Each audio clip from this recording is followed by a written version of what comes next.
احنا هنشوف حالا دلوقتي بعض المشاهد البابا شنودة وهو بيدلي بصوته في احدى لجان حي شبرا الان على كما نشاهد على الشاشة. البابا شنودة الثالث وهو يدلي بصوته في احدى اللجان. هنرجع مرة تانية يا استاذ وائل، فكرة المنابر الدينية.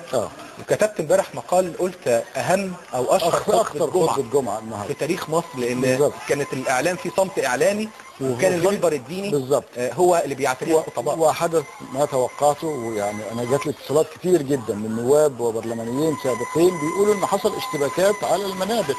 وصل الامر بان احد الخطباء لما في واحد اعترض على انه بيوجه الناس للتسويق بشيء معين، فبيبدي خلافه معاه، بيقول له ده غير مطلوب وغير صحة اطلاق، فافتى بانه انت جمعتك باطله، يعني صلاتك مش ده لا يجوز. يعني خلينا نختلف سياسيا الى ابعد مدى على اساس الراي السياسي، ولكن لا تستخدم الفتوى، لا تقول لي هذا حلال وهذا حرام. بالتاكيد هذا ضد الدين بالمناسبه، يعني هذا نوع من الارهاب والجبر يرفضه الدين وترفضه كل الاديان. يعني مساله حريه الاختيار دي مكفوله في كل الشرائع السماويه وفي كل القوانين الوضعيه، وبالتالي يعني اقصد ان ما ينفعش ان احنا نستخدم الدين بالتاكيد وندخله على السياسه ونخلط الاوراق ببعضها. احنا ما زلنا بنتابع على الهواء مباشره الان البابا شنودة الثالث بابا الاسكندريه وبطريرك الكرازه المرقسيه، وهو يدلي بصوته في شبرا.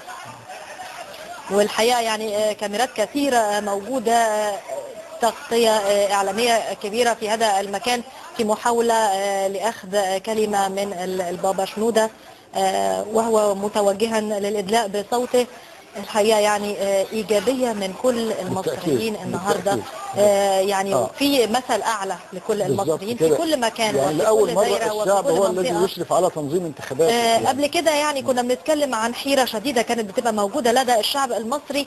لا اقصد ما كانش في حيره، لان الشعب المصري كان يعني الصناديق بتيجي، هم بصراحه النظام اللي فات كان بيخدم الشعب المصري في حاجه. الصناديق بتيجي مليانه، كانت بتيجي هي مليانه بنعم ونعمين كمان بالظبط كده، ويعني ما بنكلفش الشعب حتى الحيره. وبعدين غير الجهد اللي ضايع في التسويد والتأكيد بتيجي الصناديق متقفله جاهزه كانت